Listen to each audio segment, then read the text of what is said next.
Hey dudes, what's going on? It's your friend Keith. I am live again in the control room at Essex Recording Studios, just outside London, in Southend-on-Sea, England. I've got one of the rarest LTD ESP guitars you can find anywhere. As soon as I saw it, I knew I had to have it.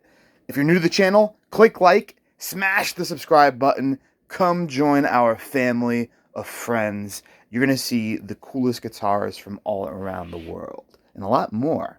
All right, so what is this? Most of you will have no clue what this is. You'll have never seen it before. You won't be familiar with the artist more than likely. But yeah, this is actually a signature guitar. So let's see who's super smart. You can go ahead and pause the screen. There's the signature.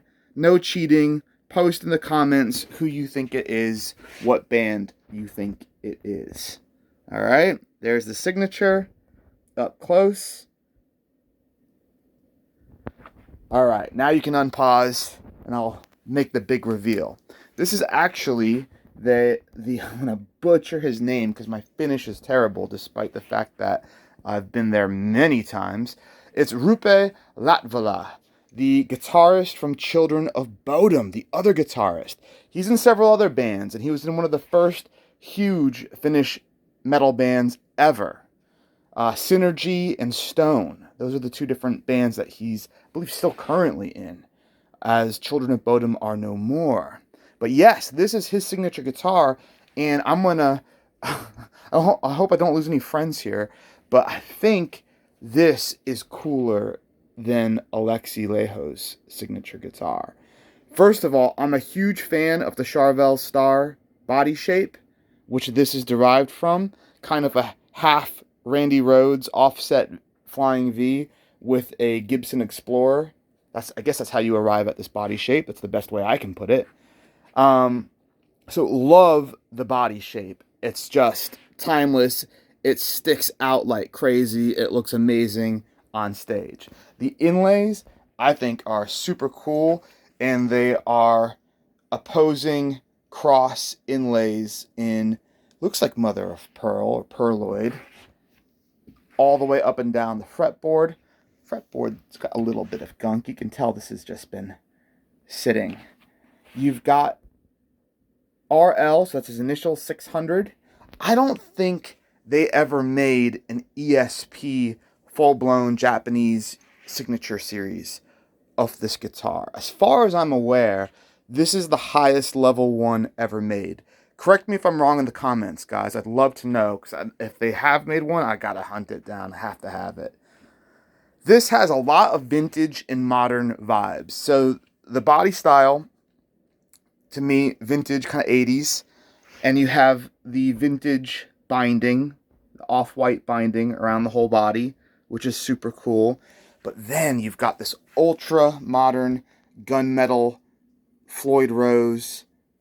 You have the super modern EMG HZ, and this is not the cheapo one. This is the really expensive one, like what you see in Alexi's guitar, it looks like, with those exposed pole pieces, passive pickup.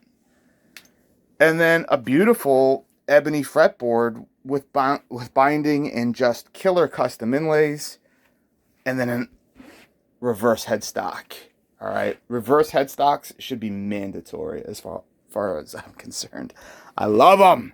Man, what a sexy looking guitar. That is just awesome. The bollocks, as they say over here in the UK. That is just so cool. All right, it gets better. Let's go ahead and just take the trem arm off. All right. By the way, this thing's like mint condition. It still has the plastic on the truss rod cover.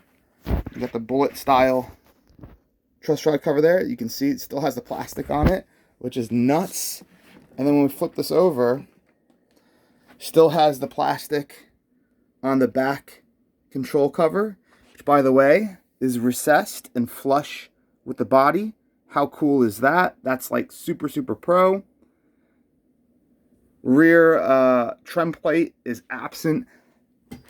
frankly, I think that's the way it should be. I don't even know why they put a cover on these, because when you have a Floyd Rose and you want to change tunings or adjust the stability of it, you want to be able to access this very quickly, which is why with the pros, you never see backplates on their guitars.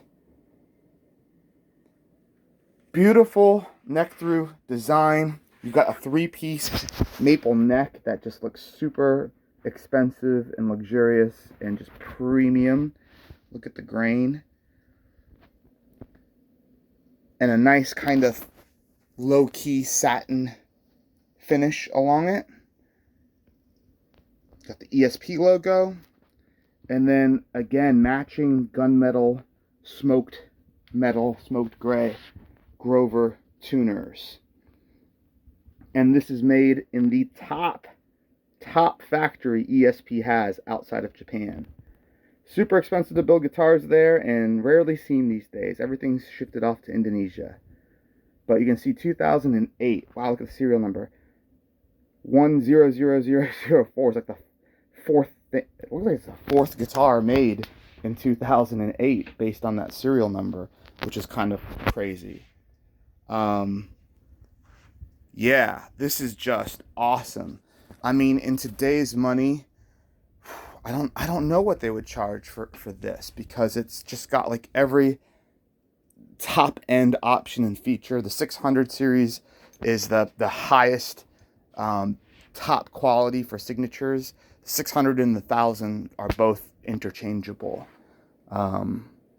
It is kind of weird how they do their numbering, because there's also some 400 that are quite premium and built in Korea historically. But whenever you see the artist signatures from the LTD line, generally you'll get like a 200, a 400, and a 600. And if the artist is very big, you might have some in between. Like Kirk Hammett has had I think he's had a 202, a 502, a 602. I think his Les Paul style might have been a 302. He's had quite a few in between, with the 602 being the top Mac Daddy guitar.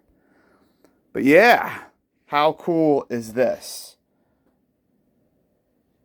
I think this one will have to go on display until it finds a new home, because it just looks way too cool.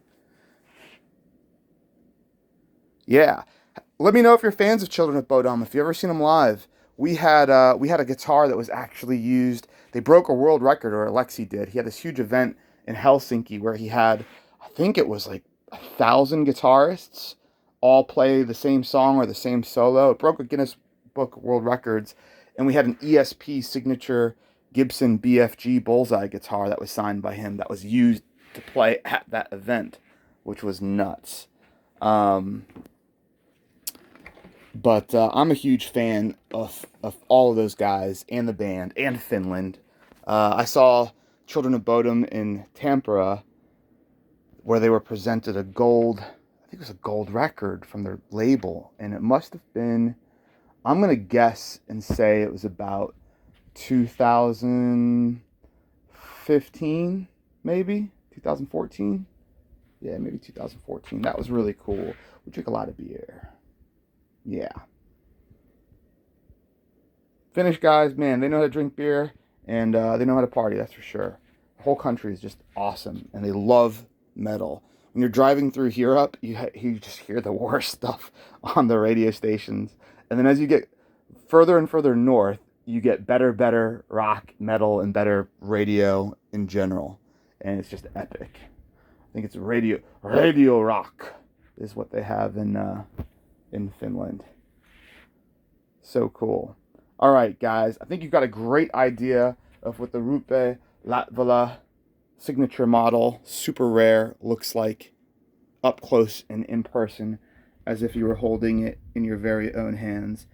And Roope, if I say your name wrong, I'm so sorry, dude. We'll definitely do some cool pictures of this, and we'll get it posted out. And I have to go track him down, see if he's on Instagram, on the socials, and hopefully he gets a kick out of this video. Yeah, and knows that it's in a good home where we can make some awesome music with some killer amps.